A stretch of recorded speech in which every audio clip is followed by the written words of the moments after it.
Good morning. So today is Thursday, March 19th, 2020. I hope everybody's doing well. I did okay. I got two videos up yesterday. I was really excited. Today, I would like to say good morning to some of my friends. Good morning, Kamari. Good morning, Brianna. Good morning, Yahira. Good morning, Isaiah. Good morning, Chase. Good morning, Kamaria. Good morning, Jenny. Good morning, Faith. Good morning, Connor. Good morning, Mozzie. Good morning. Who else is out there? Peyton, are you out there? Good morning. Good morning, Alan. Good morning, Blake.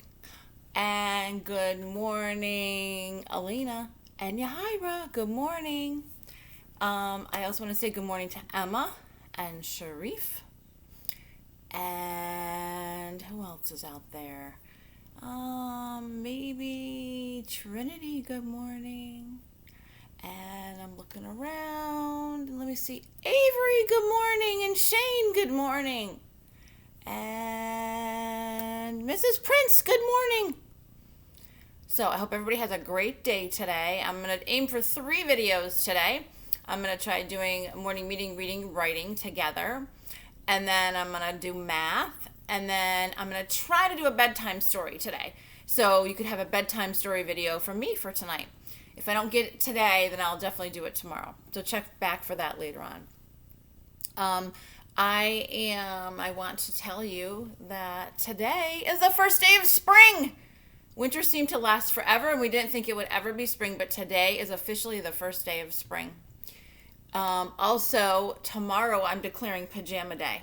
So tomorrow morning when I do my videos, I'm going to wear my pajamas. I would like you to be in your pajamas too. I'm trying to figure out a way so that way I can see you and we can figure that out. So I have been working on that too. So as soon as we're able to do that, then I'll get that out to you so we can figure that out. Today I have some jokes for you. So again, this is my Barrel of Monkeys by Dave Ross. It's the Super Silly Joke Book. This one is, what do you call an overweight baboon? A chunky monkey. Here's another one. Why did the monkey pull the plug on his refrigerator? He wanted to see it lose its cool. Here's the last one for today. What kind of monkey can jump higher than a house? All monkeys. Houses can't jump. Silly. So those are our jokes for today. Now, this is the book I want to share with you today. It's called That Terrible Baby. And I picked this book on purpose because, first of all, I love this book. It's written by Jennifer Armstrong. And this book I chose on purpose because I figured a lot of you are home with your families and you might start thinking that maybe you're really like sick of each other, and this terrible baby might help you to understand behavior of other people. So this is That Terrible Baby by Jennifer Armstrong. And I already did my stop and jots. I did my reading already this morning, so you'll see my stop and jots as we go along. So this is That Terrible Baby.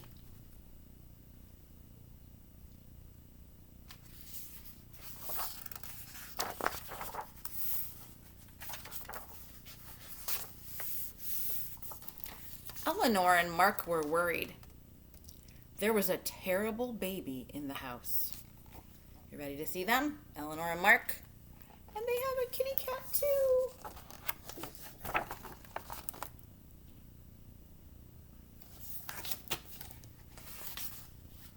This terrible baby could crawl. It crawled through Mark's room and chewed a hole right through the eye patch of his pirate costume. It crawled across Dog Biscuit and made her yowl. It crawled right into Eleanor's room and ripped the gorilla poster off the wall. And it kept on crawling.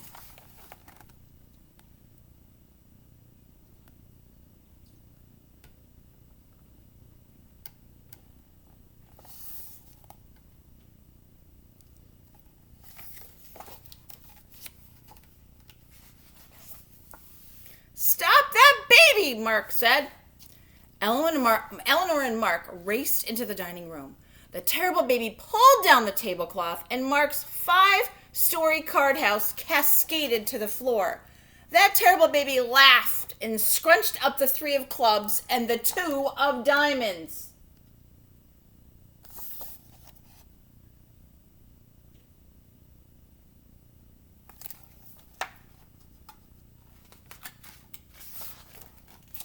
"Oh, no, you don't," Mark said, taking away the cards. The terrible baby began to howl. Eleanor did her monkey act to make the baby stop. When Mom came in, the terrible baby waved its arms and cooed like a dove. "What's going on here?" Mom asked. "What a mess!" "It was the baby," Mark explained. Mom pointed to the smile on the baby's face. "That doesn't look like a terrible baby." Mom said, "This baby is a perfect angel. Don't blame the baby and pick up your cards, Captain." She calls him Captain because he has a pirate ship in his room. And this was my first place that I did a stop and jot. So after this page, I thought about the story, and this is what I wrote. I said, the baby keeps making messes. Mark and Eleanor keep getting blamed. Mom does not believe them. Mom thinks they're making the messes. Because the baby's not terrible. Mommy thinks the baby is really good. Mark picked up all of his bent cards and he grumbled about getting back to his ship while the terrible baby crawled away. "That baby is going to walk the plank," Mark said. So now we have to think, what's really going on here? Does Mark's room really look like that pirate ship? Does he have this whole big pirate ship and that ocean inside of his house? No, Mark's using something you guys use all the time. He's using his imagination. You got it. His imagination. And I did another stop and jot there. And I wrote that he really doesn't have the pirate ship in his house to remind me that he was imagining things. That terrible baby crawled into the living room and tossed all the magazines and the coasters off the table. I'll show you that picture. Then that terrible baby crawled into the bathroom. He put all the towels in the tub and he turned the hot water on. "Stop that baby!" Mark warned.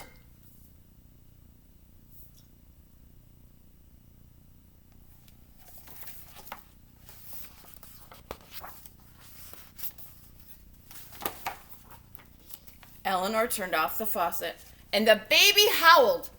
Mark tried yodeling to make the baby laugh. The baby howled even more.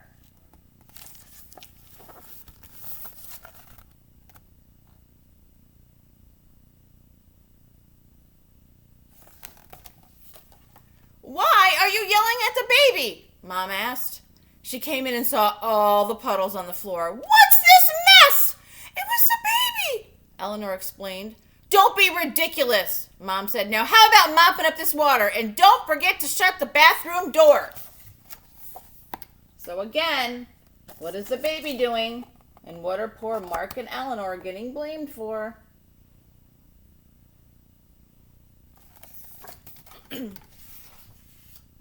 When Eleanor, Mark, and the terrible baby were alone, again the baby crawled away. "I'm putting that baby in the zoo," Eleanor said. And again, I need to think, what is going on here? Is there really a zoo where they're locking up the baby? No, you're right, there isn't. They're using their imagination.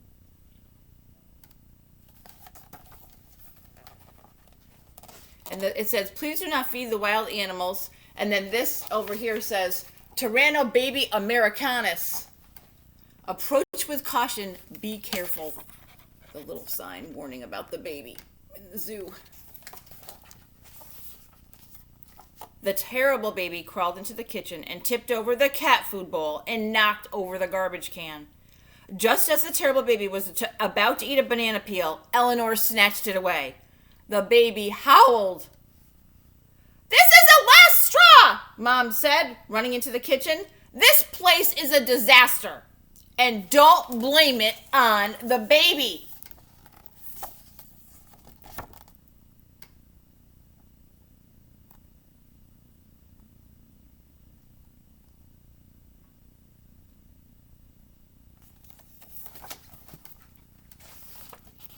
"But Mom," Mark began. Mom picked up the baby. "You two clean up this mess and then sit at the kitchen table and don't even move." The terrible baby smiled as Mom took it away.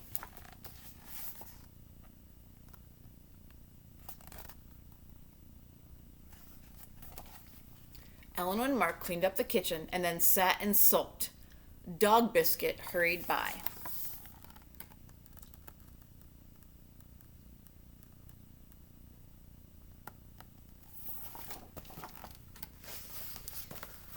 Then the baby crawled in after Dog Biscuit.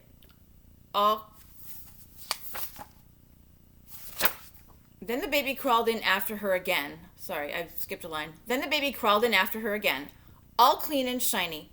Dog Biscuit bolted out the cat door. The baby put on speed. "Mom?" Eleanor called as the cat disappeared. "Can I move?" "No!" Mom called back. So there's the cat going through the cat door. That's Dog Biscuit, the cat. And then look what's going to happen next. Uh-oh. The terrible baby poked its head through the flap. "Mom," called Mark, "can I get up?" "No!" Mom called back.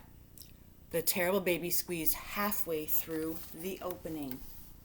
And where does that go? If the cat goes through that door, where does that door go? Find out.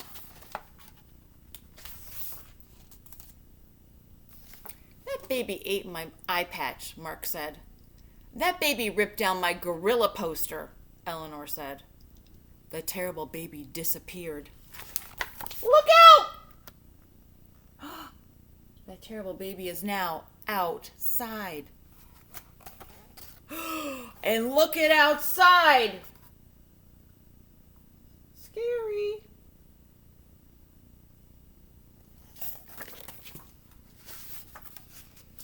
Mark and Eleanor jumped up and yanked the door open, just as the terrible baby was about to fall down the steps.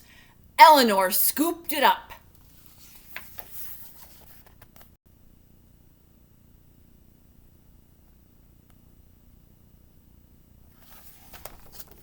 The baby looked up with a happy gurgle. "That was close," Eleanor said. "It's not such a terrible baby, really," Mark said.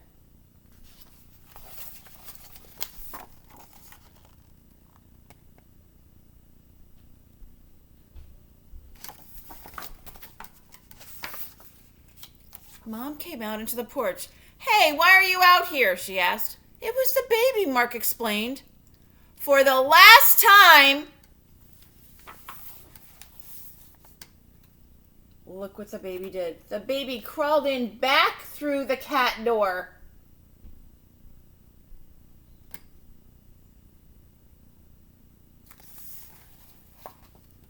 And then disappeared. Mom scratched her head. "That's one speedy crawler," she said. "I better go in."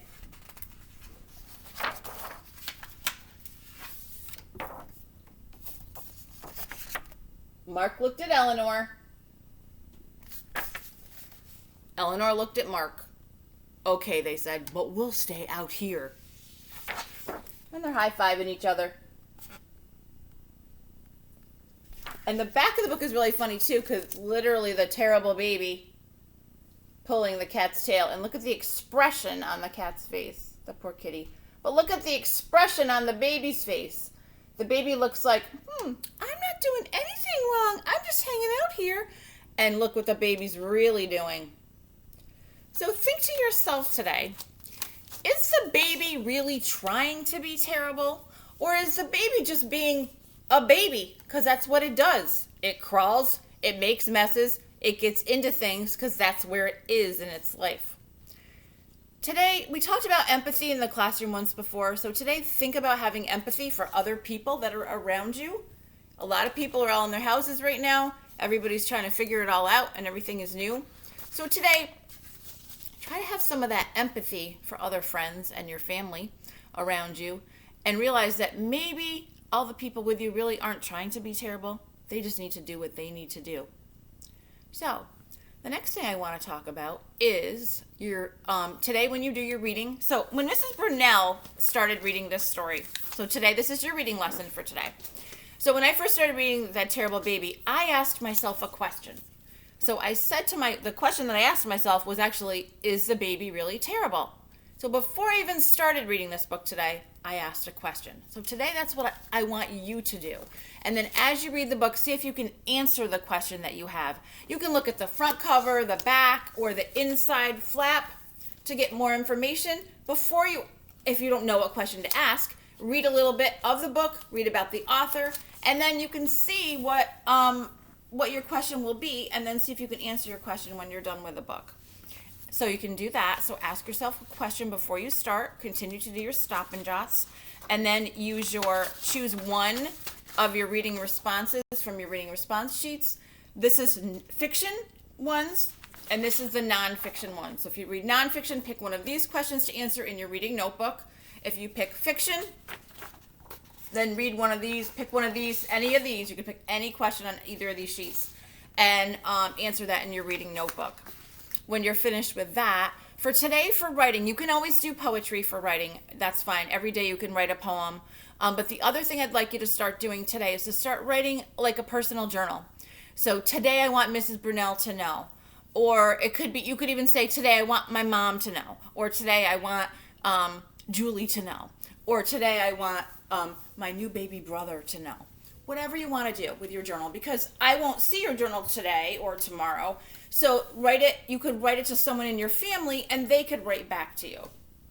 So every day for journal in the classroom, I write to the students, or I write something, they write to me. I have them write something that they want me to know about their day or their life, and then I write back to them in their journals. So if at home, if you can do that for them, if I will look at them all when they come back in, that's fine. But if you can do that for them, I just write a little sentence back to them, and then it gives them that little support that they need, or they might have a question they want to talk to you about in their journal. So guys, do a nice job with your journals. They know how to do journals. We do it every day. And then the other thing that I want to do later on is I'll do the math, and then you guys will be good to go. And I will work on the bedtime story. I know what book I want to read you already, so I'm very excited. Also, this is for parents, but kids too. When I'm doing the lessons, if they are too fast or they're too slow, just pop me a dojo message and let me know, because I want to make them beneficial for you. So if I'm too fast, let me know. But if I'm also too slow, let me know. And if everybody could kind of check in with me today, I'd just like to know. I heard from yesterday, I received messages from Kamari's family, Kamaria, Avery, Blake, Connor, Alan, Jenny, and Faith. So if the other friends could check in with me and just let me know how you're doing, and if you need anything, I would appreciate it, because that makes it easier for me, because I don't worry as much. So I love you guys, and I'll see you for math in a little bit. Have a great day, and get busy reading. 30 minutes on the timer.